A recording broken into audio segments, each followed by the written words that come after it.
এদেশে জিকিরের শেষ নাই। এক এক দরবারে এক এক রকম জিকির। আপনি যদি তাহেরি বাবার কাছে যান তাহলে ওর কাছে জিকির আছে, বসেন বসেন দেখেন বসে যান, তার কাছে গেলে এই জিকির। পাগল হইয়া সারে লাহায় আমবারি গো। জিকিরটা আসলে কি এটা বুঝতে হবে। কেউ জিকির করতে করতে গাছের মাথায় উঠে বসে আছে। জিজ্ঞাসা করলাম, ভাই গাছের মাথার উপরে উঠে বসে আছো কেন? বলতে হুজুর ওটা আপনি বুঝবেন না, এটা হলো ইশকের কারণে। 2 নম্বর পারা 2 নম্বর পৃষ্ঠা 10 নম্বর লাইন 2 নম্বর সূরা বাকারা আয়াত নাম্বার 152 আল্লাহ পাক বলেন, ফাজকুরুনি, তোমরা আমাকে স্মরণ করো। ইফ ইউ রিমেম্বার মি আযকুরুকুম, আমি তোমাদের স্মরণ করব। I will remember you. ফাজকুরুনি আযকুরুকুম, তোমরা আমাকে স্মরণ করো, তাহলে আমি আল্লাহ রাব্বুল আলামিন তোমাদের স্মরণ করব। নাহমাদুহু ওয়া নাস্তাঈনুহু ওয়া নাস্তাগফিরুহু ওয়া নু'মিনু বিহি ওয়া নাতাওয়াক্কালু আলাইহি ওয়া নাউযু বিল্লাহি মিন শুরুরি আনফুসিনা ওয়া মিন সাইয়্যাতি আ'মালিনা।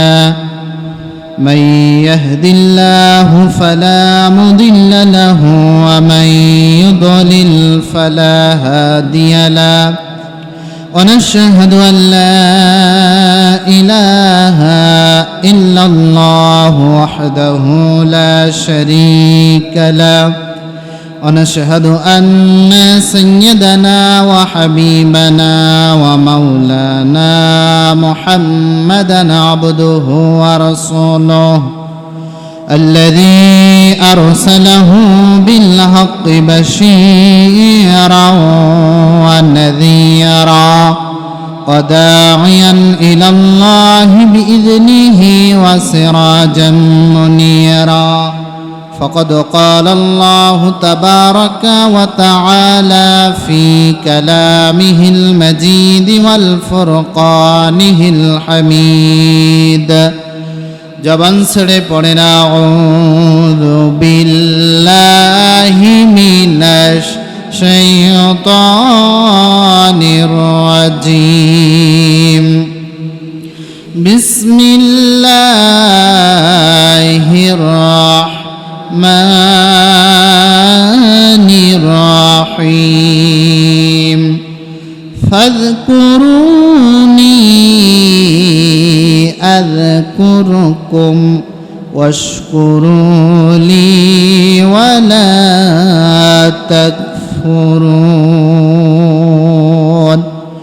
সাদাকতা ইয়া রাব্বানা।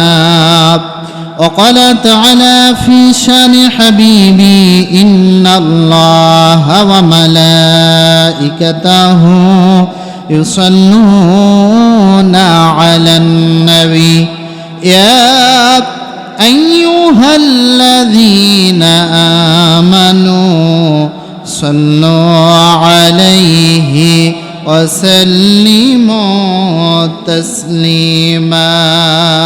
الحمد لله.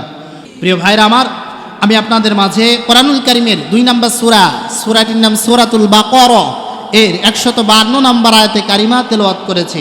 আজকে যে বিষয়টার উপরে আলোচনা পেশ করব সেটা হলো জিকিরের তাৎপর্য।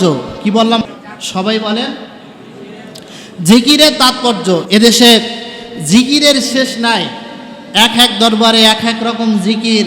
আপনি যদি তাহেরি বাবার কাছে যান তাহলে ওর কাছে জিকির আছে, বসেন বসেন দেখেন বসে যান, তার কাছে গেলে এই জিকির। সে বলবে বসেন বসেন বসে যান। ইয়ালি বাবা, শালি বাবা, মানে বাবারই শেষ নেই, সবাই ওর বাবা। এক এক দরবারে এক এক রকম জিকির। জিকিরটা আসলে কি এটা বুঝতে হবে। কেউ জিকির করতে করতে গাছের মাথায় উঠে বসে আছে। জিজ্ঞাসা করলাম, ভাই গাছের মাথার উপরে উঠে বসে আছো কেন? বলতে হুজুর ওটা আপনি বুঝবেন না, এটা হলো ইশকের কারণে গাছের মাথায় উঠে বসেছি। তা গাছের মাথায় উঠেছে ভালো কথা, কিন্তু যে গাছে কাটা আছে সে গাছ কি তোমার চোখে ধরে না? কথা বল না কেন? মানে কাটাওয়ালা যে গাছ সে গাছে ওঠে না, যে গাছ খুব ভালো তেল তেলা গাছ, ওই গাছের মাথার উপরে উঠে বসে থাকে আর বলে যে জিকির করতে করতে এসকেট এলায় গাছের মাথায় উঠে বসেছে। আসলে জিকির শব্দটা কি, এইটা আমরা আজও পর্যন্ত এর ব্যাখ্যা জানতে পারলাম না।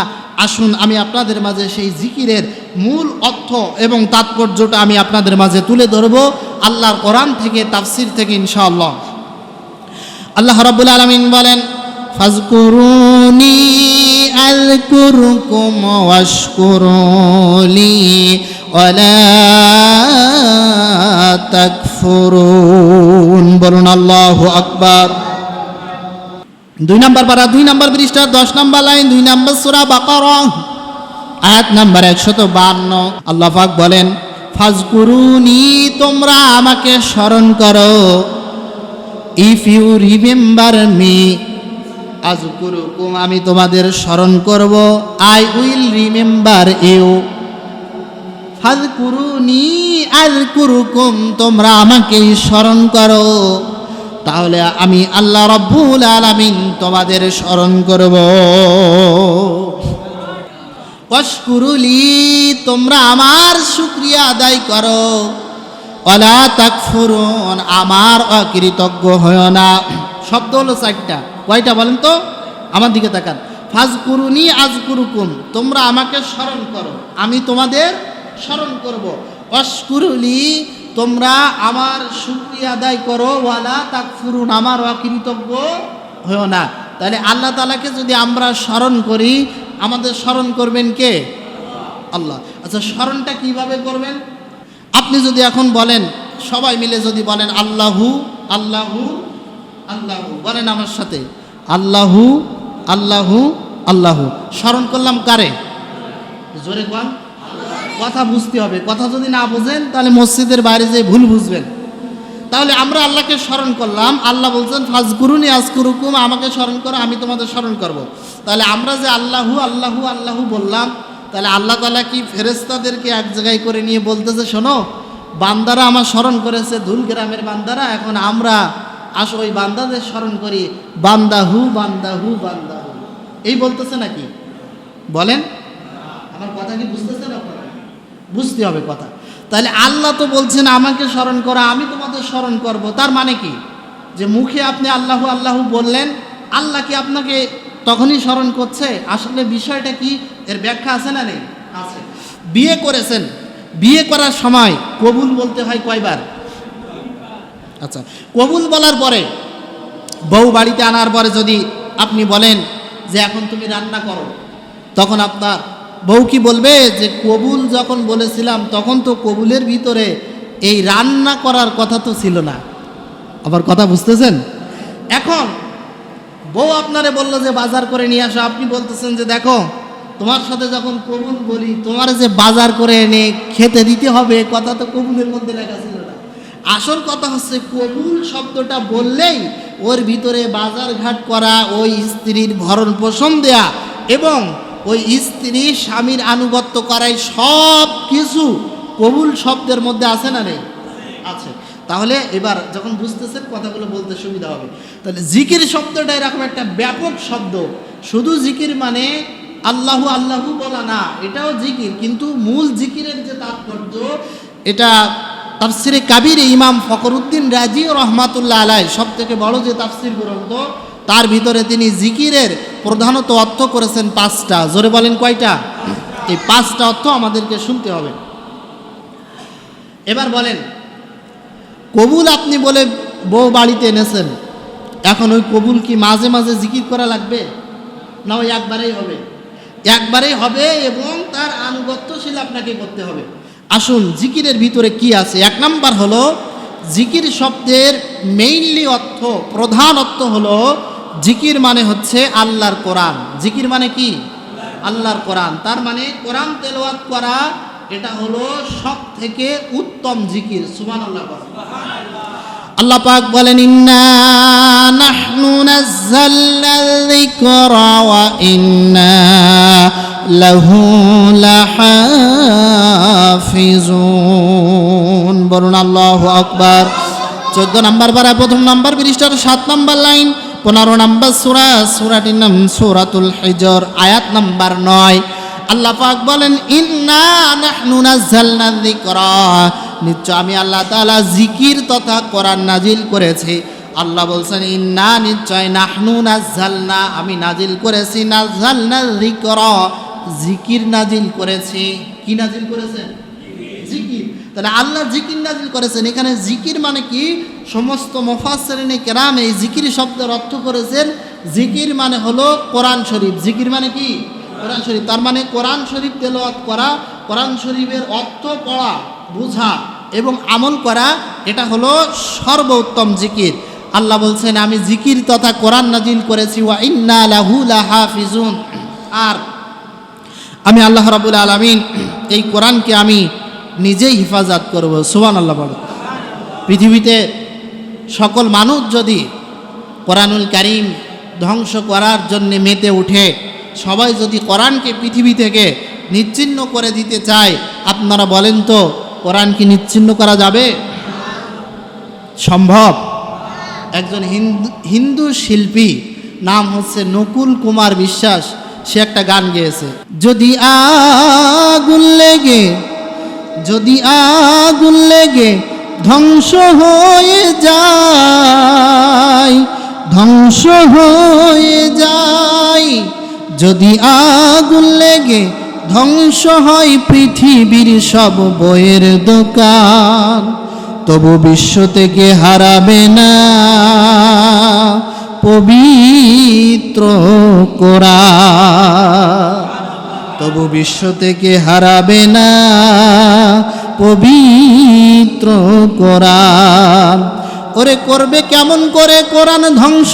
আগুনের তেজে আছে বিশ্ব ভরা অগণিত কোরআনের হাফেজ, তারা সাফিয়ে আসমানি গ্রন্থ, তারা সাফিয়ে আসমানি গ্রন্থ, বাঁচাবে কোরআনের মান, তবু বিশ্ব থেকে হারাবে না পবিত্র কোরআন। আল্লাহু আকবার। একজন হিন্দু মানুষ সেই গান গেয়েছে যে গোটা বিশ্ব থেকে যদি তুমি কোরআন পুড়িয়ে শেষ করে দাও, তবুও কোরআন তুমি শেষ করতে পারবে না। কারণ হচ্ছে গোটা বিশ্বে, গোটা পৃথিবীতে অসংখ্য হাফেজে কোরআন তাদের সিনায় আল্লাহর কোরআন যত্ন করে রেখেছে। তুমি কোরআনের কপি সব জ্বালিয়ে শেষ করে দিবা, এই হাফেজরা যদি একজন হাফেজে কোরআন দুনিয়াতে বেঁচে থাকে, তার মধ্য দিয়ে আবার কোরআন পৃথিবীতে ছাপানো সম্ভব। সুবহানাল্লাহ। জিকিরের প্রথমত হলো আল্লাহর কোরআন। কোরআনে কারিম বেশি বেশি করে তেলাওয়াত করা, বোঝা, অনুধাবন করা, আমল করা, এটা হলো সর্বোত্তম জিকির। 2 নাম্বার হলো জিকির মানে উপদেশ। আল্লাহ রাব্বুল আলামিন বলেন ফাযাক্কির বিল কুরআনি মান ইয়াখাফু ওয়াঈদ। বলুন আল্লাহু আকবার। 26 নম্বর পারা 19 নম্বর পৃষ্ঠার 11 নম্বর লাইন 50 নম্বর সূরা কফ আয়াত নম্বর 45 45 নম্বর আয়াত তাফসীরে মারিফুল কোরআন থেকে বলছি রব্বুল আলামিন বলেন ফাযাক্কির বিল কোরআন। হে নবী, আপনি যখন মানুষকে উপদেশ দেবেন, আপনি যখন মানুষকে নসিহত করবেন, আপনি যখন মানুষকে দাওয়াত দেবেন, বিল কোরআন, মানুষকে দাওয়াত দেবেন আল্লাহর কোরআন দিয়ে। বলেন সুবহানাল্লাহ। ভাইয়া খফু আইজ, যার ভিতরে আল্লাহর ভয় আছে তার হেদায়েত হয়ে যাবে। তাহলে জিকিরের 2 নম্বরে অর্থ হলো উপদেশ। যখন মানুষকে আপনি দাওয়াত দিবেন, উপদেশ দিবেন, আল্লাহর কোরআন দিয়ে আপনাকে উপদেশ দিতে হবে, ভালো ভালো উপদেশ দিতে হবে। আল্লাহ পাক বলেন ওয়া আনজালনা ইলাইকাল যিকরা লিতুবাইয়িনা লিন-নাসি মা নুজিলা ইলাইহিম ওয়া লাআল্লাহুম ইয়াতাফাক্কারুন। জোরে বলেন। 14 নম্বর পারার 11 নম্বর পৃষ্ঠা 2 নম্বর লাইন 16 নম্বর সূরা নাহল আয়াত নম্বর 44 44 নম্বর আয়াত। আল্লাহ পাক বলেন ওয়ানজালনা ইলাইকা যিকরা, হে নবী আমি আপনার পরে জিকির নাজিল করেছি, জিকির তথা কোরআন নাজিল করেছি উপদেশ হিসেবে। লিতুবাইয়িনা লিন-নাস, আপনার দায়িত্ব হলো মানুষের মাঝে এই কোরআনের ব্যাখ্যা করে মানুষকে শোনায়া দেয়া। বলেন সুবহানাল্লাহ। লিতুবাইয়িনা লিন্নাস, মানুষের মাঝে কোরআনের ব্যাখ্যা করে আপনি শোনায়া দেবেন। লিন্নাস, নাস শব্দের অর্থ হলো মানুষ। নাস মানে কি? মানুষ। আরে মানুষের আগে লিন্নাস লাম যুক্ত হয়েছে, তার কারণ হলো আরবি গ্রামারে যারা বোঝেন, লাম যেগুলো অর্থে ব্যবহার হয়, লামের মেইনলি অর্থ হলো যে জিনিস জীবিত, যে জিনিস নড়াচড়া করে, তার আগে লাম ব্যবহার হয়। আল্লাহ বলছেন এ কোরআন আমি নাজিল করেছি জীবিত মানুষের জন্যে। আর আমার সমাজের মানুষেরা করে কি সারা জীবন কোরআন পড়ে না, মরে যাওয়ার পরে চতুর্পাশে বসে কোরআন পড়ে। কি ভুল বললাম আমি? সারা জীবন কোরআন পড়েনি, মরে গেছে, বলছে যে যেখানে হাফেজ সাহেব ডেকে নিয়ে আসো, একটু কোরআন শরীফ পড়ুক। মরা মানুষের চারপাশে বসে কোরআন শরীফ পড়তেছে। আমি এই জিনিসটা বুঝলাম না, এর কারণ কি? আচ্ছা বলেন তো, যে সারা জীবন কোরআন পড়েনি, মরে যাওয়ার পরে ওর পাশে কোরআন পড়লে লাভ হবে কি? বলেন। সূরা নিসার ভিতরে আয়াত আছে যে সম্পদ নষ্ট করো না, কারোর হক মেরে খেও না। কারণ আপনি যদি হক মেরে খান আরেকজনের, আপনি মরে যাওয়ার পরে হাফেজ সাহেব আপনার পাশে বসে ওই আয়াত তেলাওয়াত করতেছে, যে আয়াতে আল্লাহ তাআলা হকের কথা বলেছেন যে হক মেরে খেও না। কারণ আপনি সারা জীবন হক মেরে খেয়েছেন, এখন মরে গেছেন, পাশে ওই আয়াত তেলাওয়াত করলে আপনার শান্তি হবে না আরো গজব হবে? সারা জীবন কোরআনের সাথে সম্পর্ক রাখেন, মরে যাওয়ার পরে আপনার পাশে কোরআন পড়া লাগবে না। এমনিতেই রাসূল বলেছেন ইকরাউল কোরআন, কোরআন তেলাওয়াত করো, ফাইন্নাহু ইয়াতি ইয়াউমাল কিয়ামাতি শাফিআন লিআসহাবি, এই কোরআন তোমাকে কিয়ামতের দিন সুপারিশ করে আল্লাহ জান্নাতে পৌঁছায় দেবে। কোরআনের দায়িত্ব, আপনার দায়িত্ব কোরআন পড়া, আর কিয়ামতের দিন কোরআনের দায়িত্ব হলো আপনাকে সুপারিশ করে জান্নাতে দেয়া। সুবহানাল্লাহ কইতে পারেননি? এই জন্য একটু অভ্যাস করেন। একটা পত্রিকা পড়তে গেলেও মানুষ বুঝে বুঝে পড়ে, কিন্তু আফসোস এদেশের মুসলমানেরা যখন আল্লাহর কোরআন পড়ে বুঝে পড়ে না, ওই আরবি পড়তেছে কিন্তু আল্লাহ কি বলেছে বোঝার চেষ্টা করে না। একটা পত্রিকা পড়তেছে বুঝে বুঝে পড়তেছে, না বুঝে কে পড়ে বলেন? আপনার বন্ধু থাকে আমেরিকায়, চিঠি লিখে পাঠিয়েছে আপনার জন্যে, ইংরেজিতে লেখা চিঠি, আপনি পড়তে পারেন না, তখন আপনি কি করবেন? ওই চিঠি নিয়ে দৌড়াবেন যে এলাকার ভিতরে ভালো ইংরেজি জানে কে, তার কাছ থেকে আমার এই বন্ধুর চিঠিটা পড়ে আমাকে কি করতে হবে? বুঝতে হবে। তাহলে আল্লাহর কোরআন কি আপনার কাছে বন্ধুর চিঠির থেকে দাম কম হয়ে গেল? ও মুসলমানেরা, আজকে বুকে হাত দিয়ে নিজের কাছে প্রশ্ন করেন, বন্ধু চিঠি পড়লেন, পত্রিকা বুঝে পড়লেন, বয়স 80 বছর 70 বছর হয়ে গেছে, এখনও কোরআন শরীফটা দেখে পড়তে পারেন না। আল্লাহ তাআলা কোরআনে কারিমের ভিতরে কি বলেছেন আপনি বোঝেন না, বোঝার চেষ্টাও করেন না। চিঠি নিয়ে দৌড়ালেন বন্ধুর কাছে, কিন্তু কোরআন পড়তে পারেন না। ওই কোরআনটা নিয়ে কি একজন আলেমের কাছে দৌড়ানো আপনার উচিত ছিল না? তা আপনি দৌড়াননি, এটা দিয়ে আপনি প্রমাণ করেছেন যে বন্ধুর চিঠির গুরুত্ব আপনার কাছে বেশি, আল্লাহর কোরআনের গুরুত্ব আপনার কাছে কি না? বেশি না? গজব আর অমনি আসে না। আল্লাহ বলছেন জহারাল ফাসাদু ফিল বাররি ওয়াল বাহরি বিমা কাসাবাত আইদিন নাস, জলে আর স্থলে যে বিপর্যয় দেখতে পাও, জলে আর স্থলে যে ভয়ানক সিডর, ঘূর্ণিঝড়, সাইক্লোন দেখতে পাও, এটা আমি আল্লাহর পক্ষ থেকে গজব না, শুধু বিমা কাসাবাত, মানুষের উপার্জিত, আইদিন নাস, ইয়াকদুন মানে হাত, এক বচন আইদিন নাস, আল্লাহ বলছেন মানুষের উভয় হাতের কামাই। এখানে আল্লাহ বহুবচন শব্দ ব্যবহার করেছেন। অর্থাৎ আপনি আমি গুনাহের কাজ করি, অন্যায় কাজ করি, অপরাধ করি, এই জন্যে গজব দেন কে? আল্লাহ। তাহলে কোরআন পড়ার দরকার আছে, তো বোঝার দরকার আছে। এইটাই বড় জিকির, এইটাই বড় জিকির। 1 নাম্বার হলো আল্লাহর কোরআন জিকিরের। 2 নাম্বারের অর্থ হলো কোরআন দিয়ে আপনাকে উপদেশ দিতে হবে। জিকির মানে হলো উপদেশ। قال النبي صلى الله عليه وسلم من قال به صدقة ومن عمل به أجرا ومن حكم به عدلا ومن دعا إليه هدى فقد هدي إلى صراط مستقيم। হাদিসটা খেয়াল করেন। আল্লাহর নবী বলেন মান ক্বালা বিহি সাদাকা, যে ব্যক্তি কোরআন দিয়ে উপদেশ দেয়, যে ব্যক্তি কোরআন দিয়ে নসিহত করে, সে ব্যক্তি সত্য কথা বলে। সুবহানাল্লাহ বলে। কোরআনের কথা সত্য না মিথ্যা? আল্লাহ বলছেন মান ক্বালা বিহি, রাসূল বলছেন মান ক্বালা বিহি সাদাকা, যে কোরআন দিয়ে উপদেশ দেয় সে সত্য উপদেশ দেয়। আমান আমিলা বিহি উযরা, যে ব্যক্তি কোরআন দেখে আমল করে আল্লাহ রাব্বুল আলামিন কিয়ামতের দিন তার পুরস্কারটা নিজ হাতে করে দেবে। এমনি আমল করলে আল্লাহ পুরস্কার দেবেন, কিন্তু ফেরেশতাদের মাধ্যমে দেবেন। কিন্তু কোন মানুষ যদি কোরআন দেখে দেখে আমল করে তাহলে তার পুরস্কারটা আল্লাহ রাব্বুল আলামিন ফেরেশতাদের মাধ্যমে দেবেন না। যে ব্যক্তি আল্লাহর কোরআন দেখে আমল করবে আল্লাহ রাব্বুল আলামিন নিজেই ওই বান্দাকে কিয়ামতের দিন কাছে ডেকে নিজ হাতে পুরস্কৃত করবে।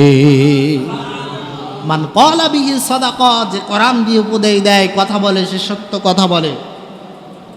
আমান আমিলা বিহি উযরা, কোরআন থেকে যে আমল করে আল্লাহ তাআলা তার প্রতিদান নিজ হাতে দান করবেন। আমান হাকামা বিহি আদালাত, 3 নাম্বার হলো আল্লাহ নবী বলেছেন যে ব্যক্তি কোরআন থেকে বিচার করে সে ব্যক্তি ন্যায় বিচার করে। কোরআন থেকে যেখানে বিচার হয় না সেখানে ন্যায় বিচার হয় না, ঠিক কি না?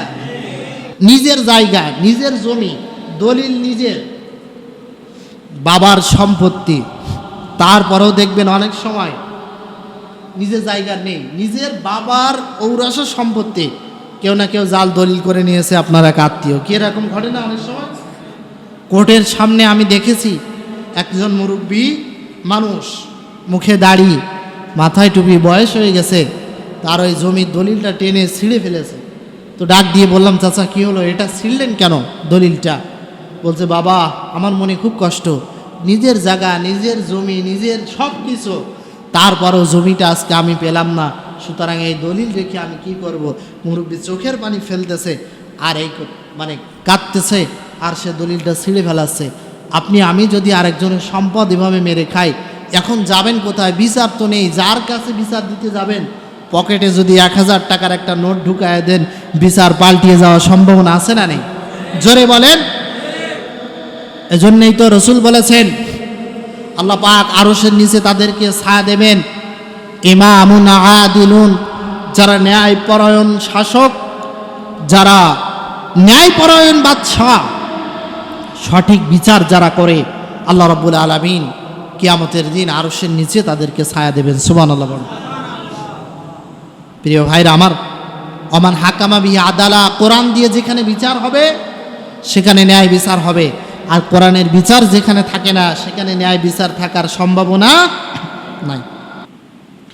আমান দা ইলাইহি হুদা ফাকাদ হুদিয়া ইলা সিরাতিম মুস্তাকিম, আল্লাহ নবী বলছেন কোন মানুষ যদি কোরআন থেকে মানুষকে দাওয়াত দেয়, ডাকে, সে যেন সঠিক পথেই ডাকে। ফাকাদ হুদিয়া ইলা সিরাতিম মুস্তাকিম, আর কোরআন থেকে ডাকার কারণে আল্লাহ রাব্বুল আলামিন ওই বান্দাকে সিরাতে মুস্তাকিম, সরল পথটা আল্লাহ তাআলা তাকে দেখায় দেবে। তাহলে জিকির শব্দের প্রথম অর্থ কি বললাম? কোরআন। 2 নাম্বার অর্থ উপদেশ। কি বলেছি বলেন তো? উপদেশ। ইন্না শাররাদ দাওয়াবি ইনদাল্লাহিস সুম্মুল বুকমুল্লাযীনা লা ইয়াকিলুন। সূরা আনফালের 22 নম্বর আয়াতে আল্লাহ তাআলা বলেন, এই পৃথিবীর ভিতরে সব থেকে নিকৃষ্ট মানুষ তারা। এরা মানুষ, কিন্তু পৃথিবীর ভিতরে সব থেকে নিকৃষ্ট হওয়ার কারণ হলো এদের বিবেক আছে, জ্ঞান বুদ্ধি আছে, কিন্তু এদের জ্ঞান বুদ্ধিগুলো ভালো কাজে কাজে লাগায় না। কান আছে, ভালো জিনিস শুনেও শোনে না। চোখ আছে, ভালো জিনিস দেখেও দেখে না। অন্তর আছে, ভালো জিনিস বুঝেও না বোঝার ভান করে। আছে না অনেকে? অন্যায় কাজ ভালো লাগে, ভালো কাজ ভালো লাগে না। মসজিদের মাইকে আজান হলো, চায়ের দোকানে বসে আছেন, গল্পে মেতে আছেন, নামাজের খবর নেই। যে কষ্ট করে আয় উপার্জন করে যে সন্তানের মুখে তুলে দিচ্ছেন, যে স্ত্রীর মুখে তুলে দিচ্ছেন, কিয়ামতের দিন ওই সন্তান কি আপনাকে চিনবে? চিনবে না। আসুন, জিকিরের 3 নাম্বার অর্থ হলো জিকির মানে নামাজ। জিকির মানে কি? আল্লাহ পাক বলেন, ইয়া আইয়ুহাল্লাযীনা আমানু ইযা নুদিয়া লিস-সালাতি মিন ইয়াউমিল জুমআতি ফাসআউ ইলা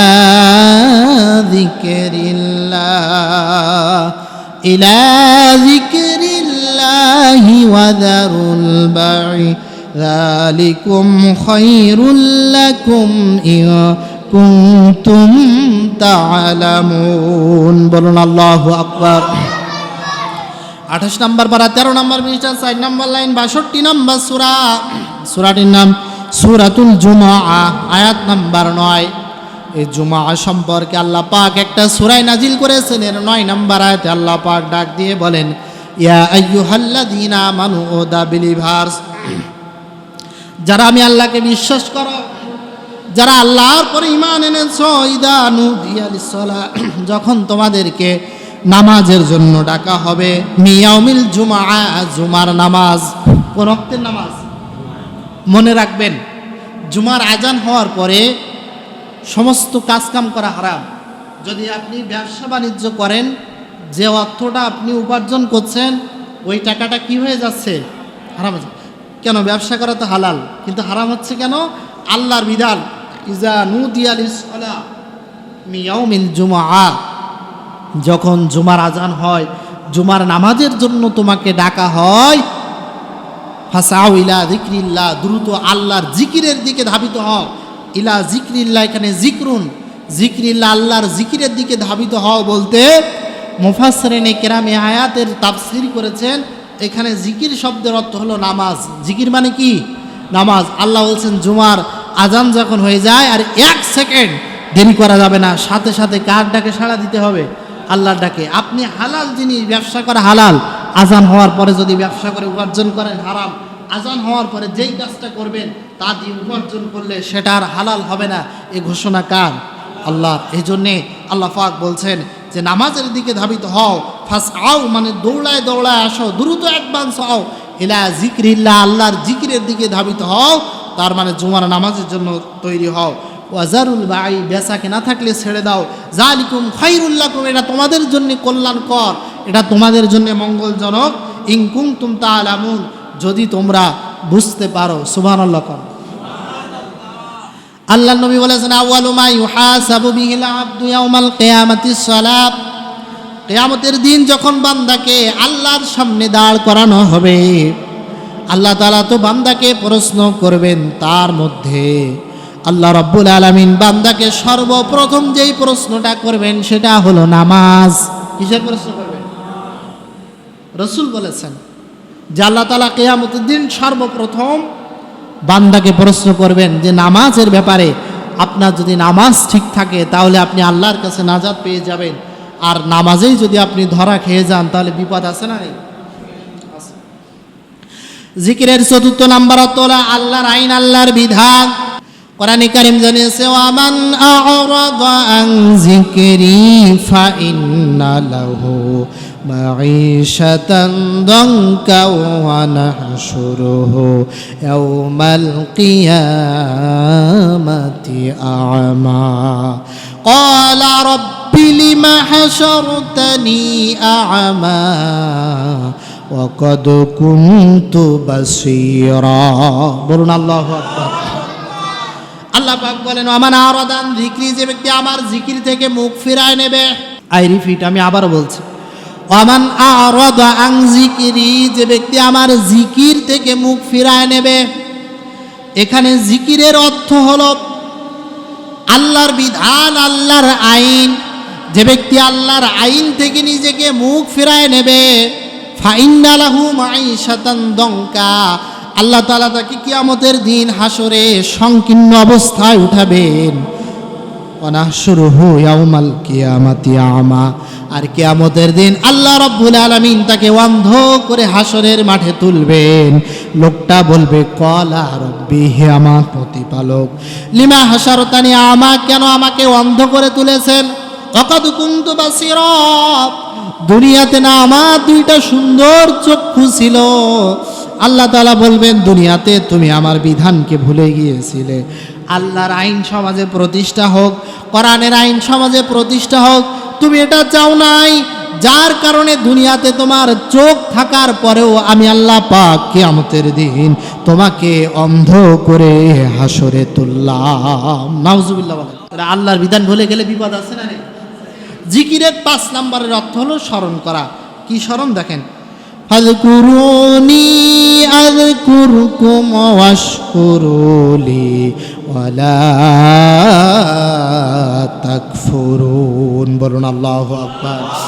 2 নম্বর পারা 2 নম্বর পৃষ্ঠা 10 নম্বর লাইন 2 নম্বর সূরা বাকারা আয়াত নম্বর 152। আল্লাহ বলছেন আমাকে স্মরণ করো, আমি তোমাকে স্মরণ করব। আরেকটা আয়াতে আল্লাহ বলছেন ওয়াইদা সালাকা ইবাদি আন্নী ফাইন্নী করিব উজিবু দাওয়াতাদ দাঈ ইযা দাআন। হে নবীর লোকেরা যখন আমার ব্যাপারে প্রশ্ন করে আমি আল্লাহ কোথায়, আপনি বলে দেন আমি আল্লাহ বান্দার অতি নিকটে। বান্দার ঘাড় যতটা কাছে, বান্দার ঘাড়ের রগ যতটা কাছে, আমি আল্লাহ রাব্বুল আলামিন তার থেকেও বান্দার আরো অধিক কাছে। উজিবু দাওয়াতাদ দাঈ ইযা দাআন, আমার বান্দা যখন আমাকে ডাকে আমি আল্লাহ রাব্বুল আলামিন সাথে সাথে আমার বান্দার ডাকে সাড়া দিয়ে দিই। কে সাড়া দেন? দেখেন কি স্মরণ। আল্লাহ বলছেন আমাকে স্মরণ করো, আমি তোমাকে স্মরণ করব। হযরত ইউসুফ আলাইহিস সালাতু ওয়াস সালাম কোথায় গিয়েছিলেন? জেলখানায়। কোথায়? কার কারণে গিয়েছিলেন? জুলাইখা মিথ্যা অপবাদ দিয়েছিল না তাকে, রুমের মধ্যে ডেকে নিয়ে একের পর এক কান্না, সব দরজাগুলো বন্ধ করে দিয়েছে। এবার বলতেছে হাই তালাক। ইউসুফকে বলতেছে আমার দিকে আসো। ইউসুফ আলাইহিস সালাম একবার তাকিয়ে দেখে যে অবস্থা খারাপ, শরীরে কাপড় চোপড় কিছু নাই। তখন জুলাইখা পিড়াপিড়ি করতেছে তার সাথে খারাপ কাজ করার জন্যে। ইউসুফ আলাইহিস সালাতু ওয়াস সালাম আল্লাহর কাছে বলতেছে আল্লাহ তুমি আজকে এই বিপদ থেকে আমাকে রক্ষা করো। কিভাবে যাব, কোন দিকে যাব? ঘরের দরজা একের পর এক অনেকগুলো দরজা, সব তালা দেয়া, যাব কিভাবে? আল্লাহ তাআলা ওহী করে জানাচ্ছেন ইউসুফ রে চিন্তা করো না, তুমি যখন আমি আল্লাহকে স্মরণ করেছো আমি আল্লাহ তোমাকে স্মরণ করলাম।